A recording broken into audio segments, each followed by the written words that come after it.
everybody else gets trained except politicians, or get prepared.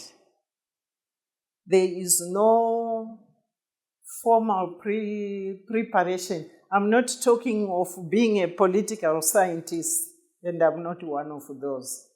I'm talking about being practically prepared for politics.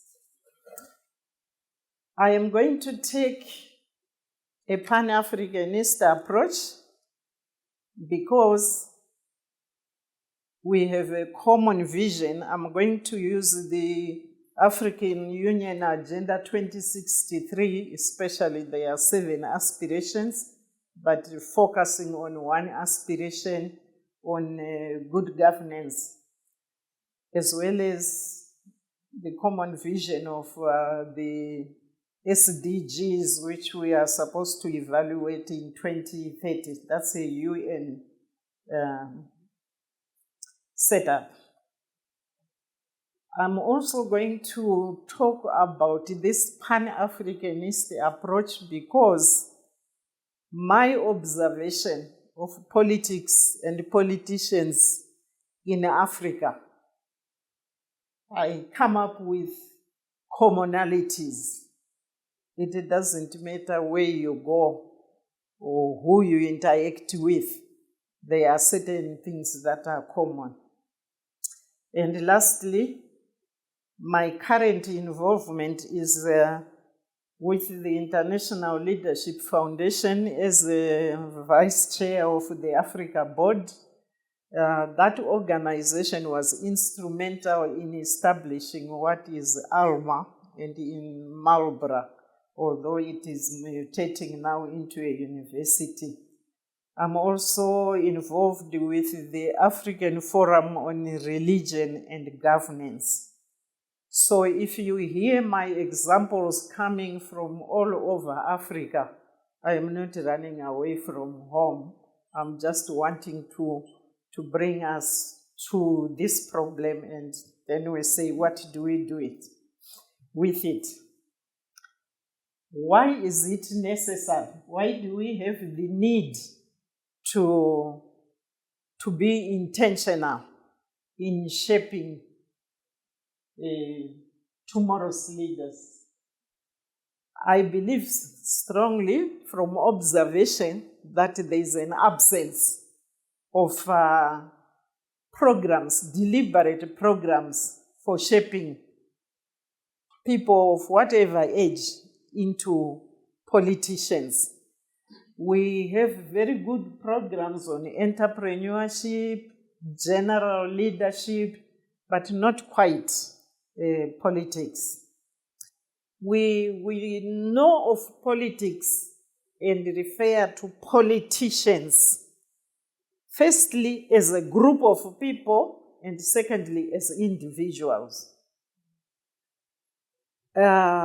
We also know of institutions like government, parliament, the judiciary system.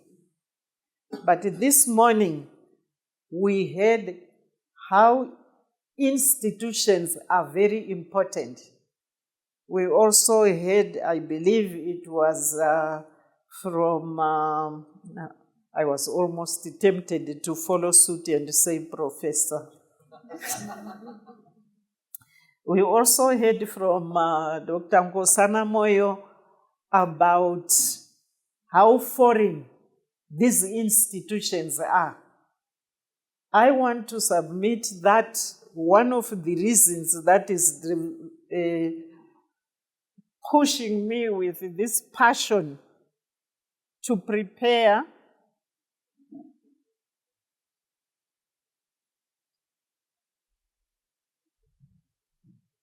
to influence shaping tomorrow's leaders is that we are operating with and in institutions that were adopted, and we are using them without adaptation. We also heard from Professor Jean, yes, how culture is very important. These institutions we are working on or working in and with came from certain cultural backgrounds. We are all very familiar. I don't know the Ndebele equivalent, but somebody can help me. We are familiar with the notion of kubatira zvinhu pampimbiri. You know mpimbiri? Huh? Things that are not rooted in our experiential life journeys. And many times we don't even know that these institutions, where they came from, went through a long historical process, like 500 years of decapitating kings' heads and so forth, brought us to the British Westminster Parliament, which they are also busy re-looking at because of the changing times, the changing context. Oh, by the way, I don't know about your ironing boards in your rooms, but the cover on the ironing board in my room had the historical development of an iron from 1882 to 2015, the different innovations about irons. We have also heard in this room how many times things have changed because of different contexts. Victor gave us his life journey from 18 to 22 to 24 to 26. And the Chinese professor gave us the history of the development of the Chinese political economic system. What bothers me is that we accept, or we are forced to accept, changes, movements in everything else except these very key institutions of politics and government. The way they were taught way back then, or given way back then, we take them. In my book, I have a chart on page 14 and 15, where I have tabulated the indigenous knowledge,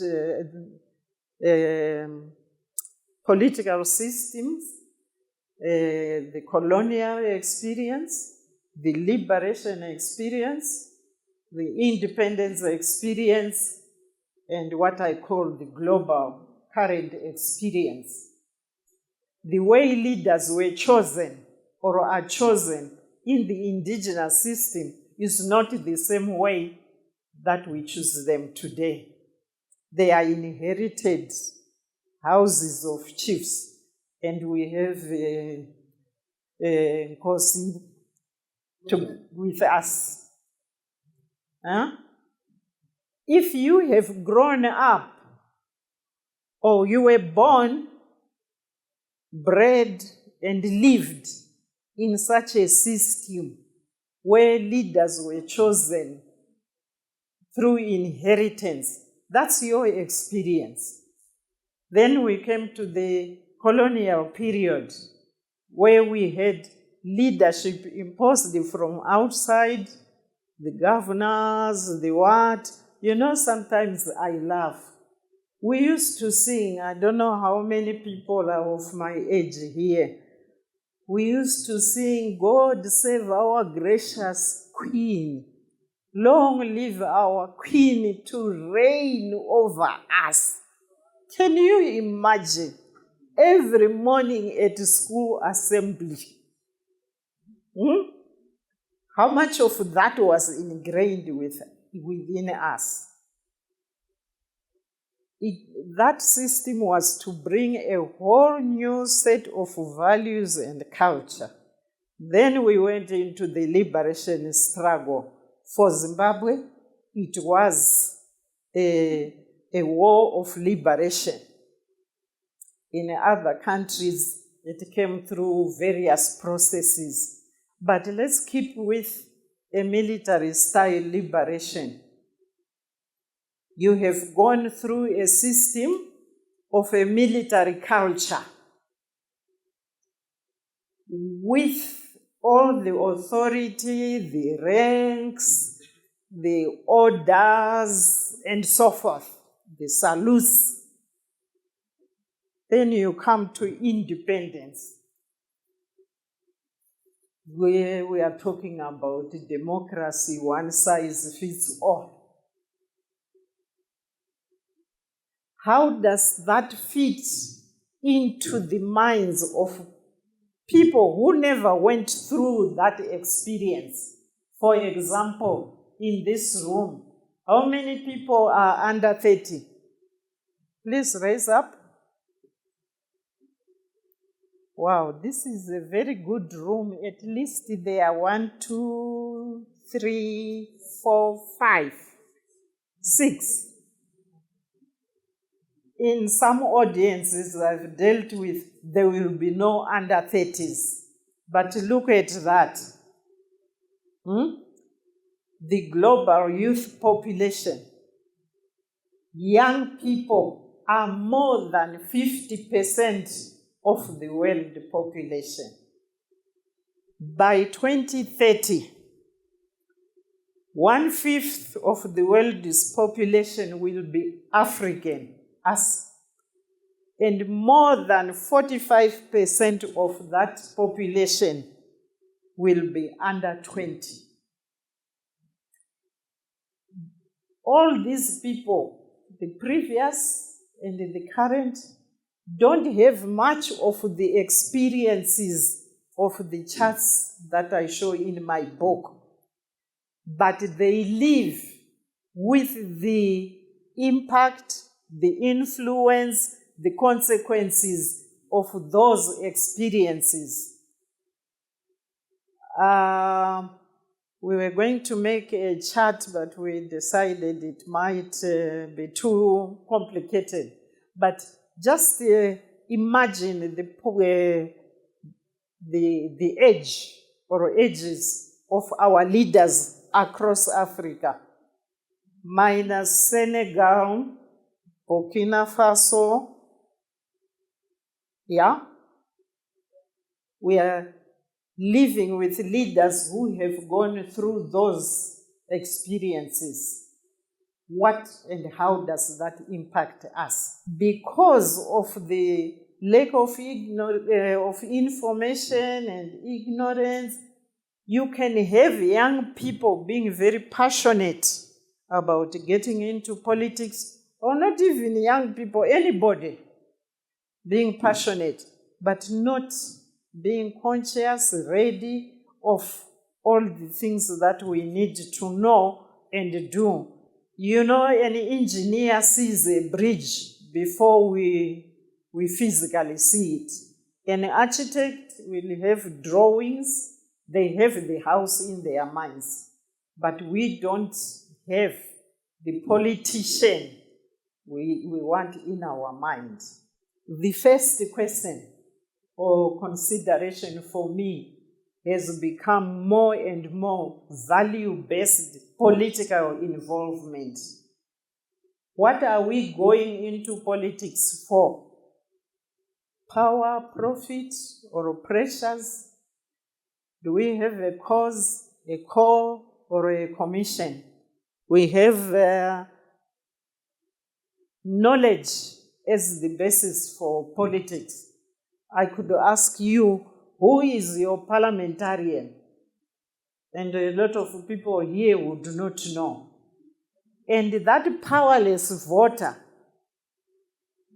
needs to know who their MP is, because they are entitled to say, can you please go and find out during question time in Parliament why this is such and such. They have a right and power as a voter to do so. There are practical considerations that people going into politics need to take into account. And I think some of our problems come because we go in without knowing. For example, just personal demographic factors. At what age should I be going into politics? Should I be married or not married? What impact or influence? But most important, perhaps, do I have the economic wherewithal to have the power and the influence? Or I'm going to make money, as most people think and say. How much do I know, next please, about the institutions that we have not adopted? The challenges of public office, I will not go through them, but I have 3 P's: pressures, pitfalls, and potholes of politics. We have integrity challenges, gold, glory, and the moral factor, guys or girls. But most importantly, I think it is also important to consider the opportunities of having power to influence, power to change, strategic positioning in society, to plant new values, new leadership values. It's possible. It sounds utopian, but I can tell you there are things already happening. There is a school of politics, policy, and governance being run for young people in Nigeria. You can Google and find out. We have faith-based institutions doing amazing things in Ghana. I could elaborate further. Having walked through this journey, I believe it is possible. It might take years, but I believe it is possible to transform the politics and the politicians. Here is the current, the vision, the principles of values, the knowledge, the competencies we need. At the end of it, I would say, as for me and my next generation and colleagues, we are servants, stewards, and shepherds of nations, not just greedy, hungry, violent politicians. Thank you.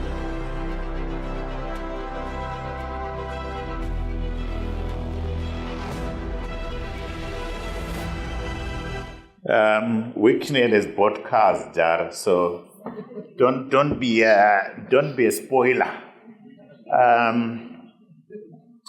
Thank you, Dr. Olivia Muchena. I know Nkosana Moyo is itching. You're not. Is there anybody around the room who is itching? The young technologist is itching. Shall we go right to where Victor is? I think let me stand up for this because when we hear about building the next generation of political leaders, something that is never discussed is this institution of violence, which is accompanied with governance. We cannot tell young people that they are going to one day participate in this institution if we're not honest about the reality of what it's going to take to be able to actually get that done. Because the reality is we are dealing with extremely violent people who use any method whatsoever to subjugate. And the way I look at it, for us to break the next barrier, for us to actually break forward and go forward, we need to breed a new generation of leaders who understand that there is the pen, but there's also the gun. And you must be able to reconcile and balance both if you want to be able to build the institutions that we want. Otherwise, we are going to have so many panels up and down, but in the end, we will never beat the individual who is able to put a gun to your head and say, you need to sit down. So that is the leader I think we must now have in Zimbabwe and in Africa. One who understands both and with the courage to use both. Wow. There you go. That's a young man. Yes. This is what you've done to him. That's an accurate description of the situation across Africa. My answer to that is twofold. One, tomorrow's politician who is willing to come in and take a stand. When I say take a stand, usually people are thinking of coming out in the public and so forth and so forth. There are different levels and methodologies of taking stands. From my personal experience, I had put in Motoko South loud and clear that violence was not part of my agenda. But I know right now the social media can be abuzz with examples and explanations and so forth. There are things that are beyond your control. But that I planted some seeds of non-violence in Motoko South is quite clear in my mind, even though there might still be acts of violence. Secondly, the day that I saw on the news that the young people were on the streets in Sudan, I couldn't believe it, because in my observation, the level of oppression in Sudan was such that nothing like a protest in the street was possible. So it takes people, it takes courage, it takes time, but that does not remove your value system going into a system. I often say, and I heard Victor and Marco confess they are Christians. One is an evangelist, he said he was Christian.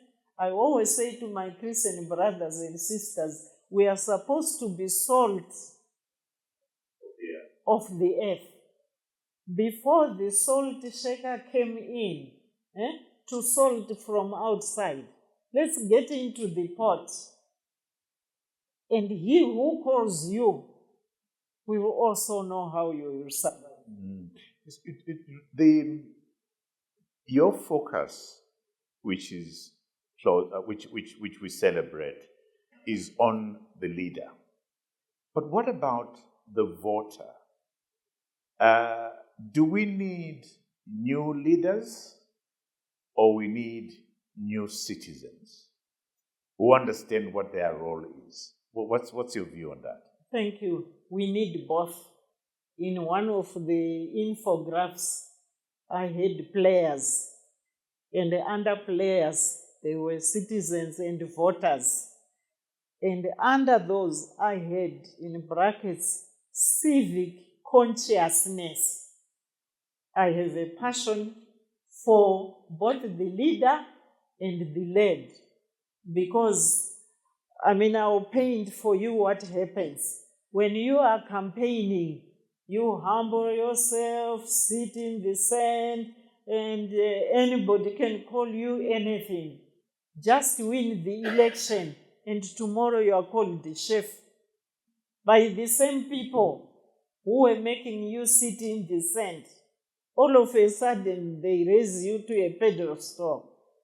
It's up to you to accept that pedestal or to say, we have a relationship. If that relationship is not kept in a balance, then we have a powerless voter. The voters need to know their constitution. The constitution says clearly, and I was one of the 25 who participated in making the constitution. The president, the MP, derive their power from the people. So it's up to the likes of, in conversation with Trevor, to tell people what is that power. How does a voter exercise their power? That's why I say, takazvibatira pampimbiri zvinhu izvi. Where they come from, voters have the power to, to call their leaders to account at constituency level. Any questions for Dr. Olivia Muchena? Thank you, John, for your presentation. My question to you is that I've always failed to understand the way that politicians think and operate. When someone is not into politics, they tend to be rational. But get them into politics, things change altogether. So I'm trying to understand, as a young person in business, to say, so when politicians are making decisions, is it that they don't know what needs to be done? Or is it because they just want to do things that benefit? The prioritization of the utilization of resources for the country, for me, worries me. A good example is that Nguyani statue in Samora Machel costed millions of dollars. Down the road, we have Perenya Hospital with no paracetamol.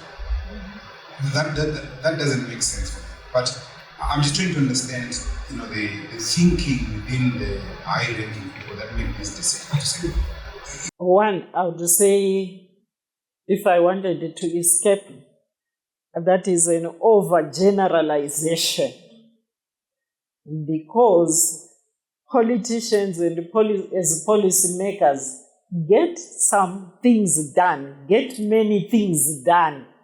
The process of doing things is what we are not familiar with. For example, the entrepreneur bill, I'm very interested in the startups bill, yeah. The startups bill, yeah. Thank you. I'm very interested to see how the participation, the inputs will be, because I know the different stages of a bill and how interministerial committees are made and so forth until a bill gets to Parliament, is voted for and so forth. So all those are decision-making processes. There are some things I can't answer for, or I can't answer because I don't know what processes went into determining a statute where it is. But I want to come back to value-based politics. If as individual and as critical masses of individual politicians are in a system, then I believe you can influence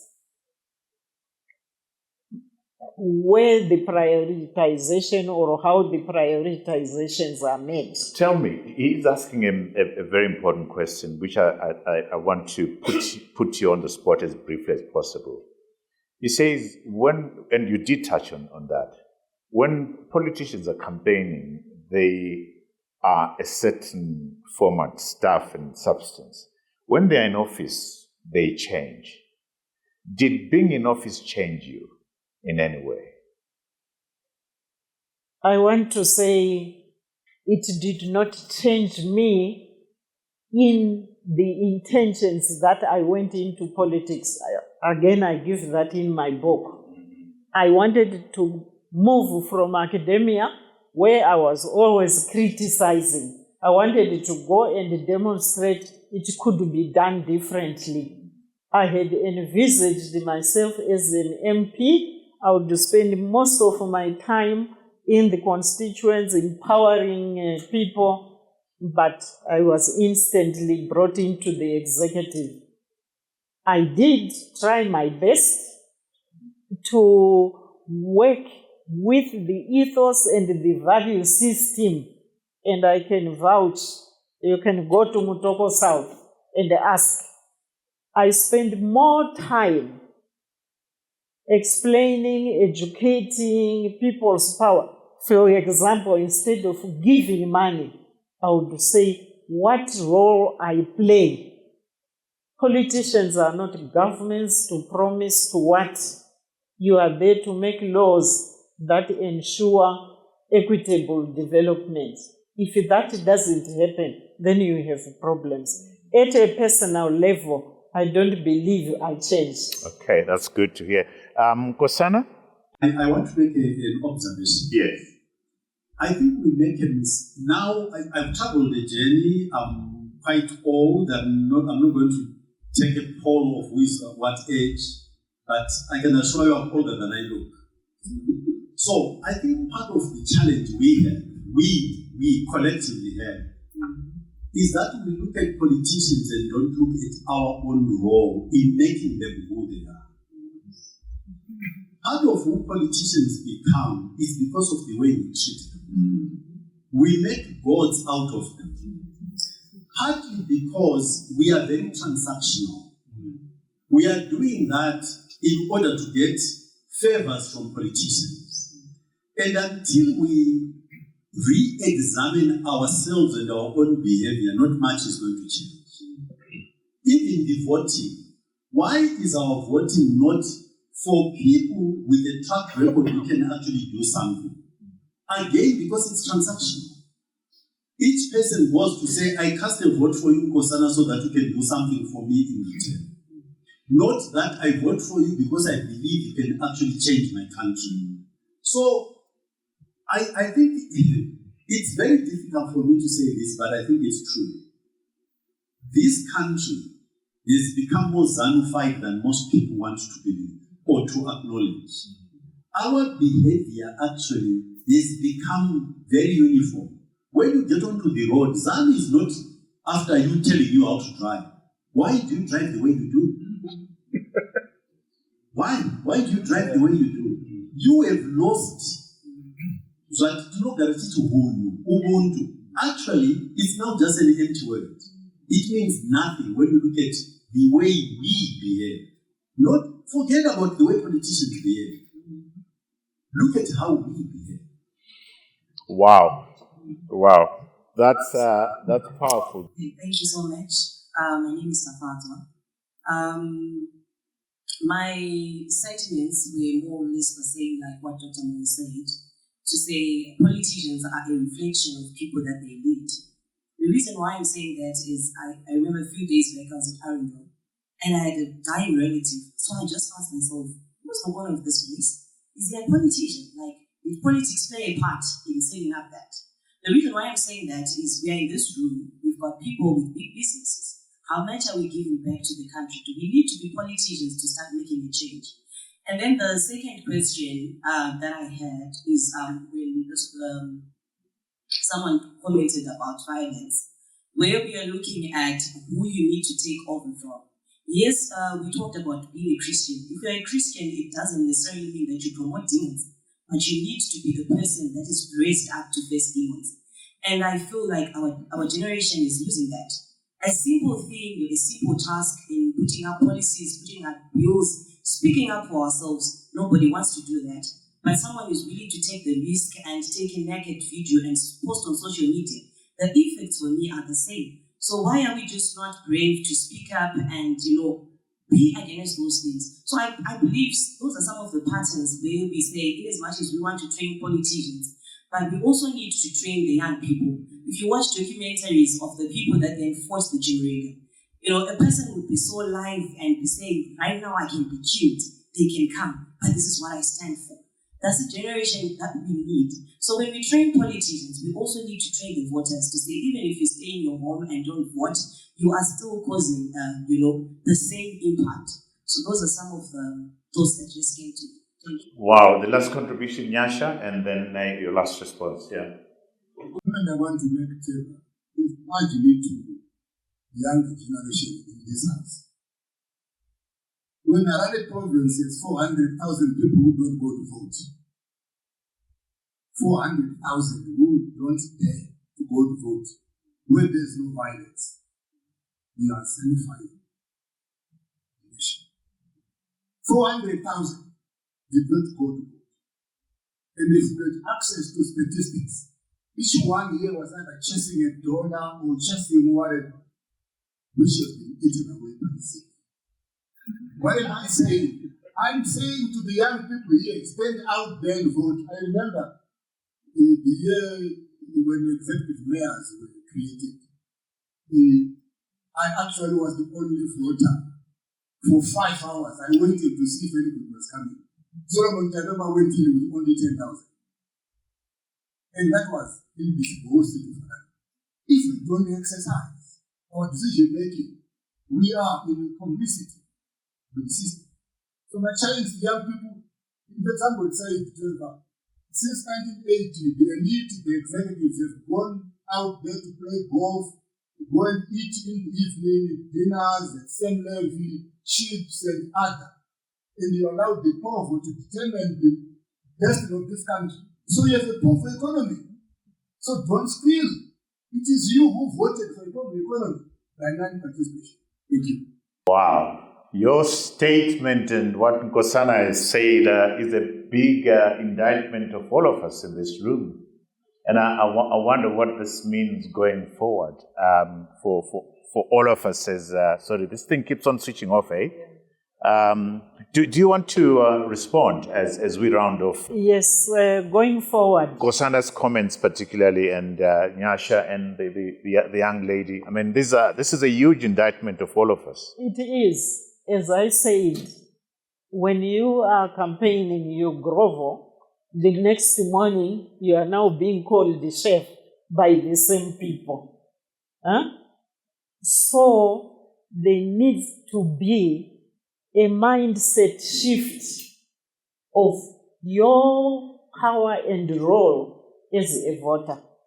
Secondly, it is very, very important to know that whoever we are affected by politics, especially in this country. We have everything is like politically determined. That mindset, I liked what the Chinese professor said. China has a political economic system approach. We have tended to separate the two. Private sector go to golf, dinners, they don't go to vote. I've challenged them, put your question, give it to your MP to ask on Wednesday. And they say, no. When I ask them who their MP is, they don't know. So we need to bring the role of the private sector in being involved, influencing, impacting, maybe by empowering young people. MasterCard, for example, in Ghana, they are sponsoring for the last 5 years, I think, so many thousands of university students to go through an ILF leadership training program. And when those people become politicians, you have politicians of integrity. So there are roles to play for the private sector, for the church, for civic organizations that we are not using. Yeah. Well, I suppose, thank you so much, Dr. Olivia Muchena. I want, as we depart for the next episode, I've got lots of episodes in my mind, for the next session, I really want us to reflect on the question that Nkosana has asked us, and Nyasha. and my sister over there. And this is about you. You. What role are you playing in the terrible driving that's out there? In the texting and driving that's out there? In the littering that's out there? What role are you playing in not contributing to the direction that we require for this nation? Trevor, what are you doing about that? Olivia, what are you doing about that? Nkosana, what are you doing about that? It's each one of us. Imagine if we started from here and we're this movement of guys and men and boys and girls who are going to drive on the right side of the road, not text whilst they're driving, not litter, be conscious of what their roles as citizen is.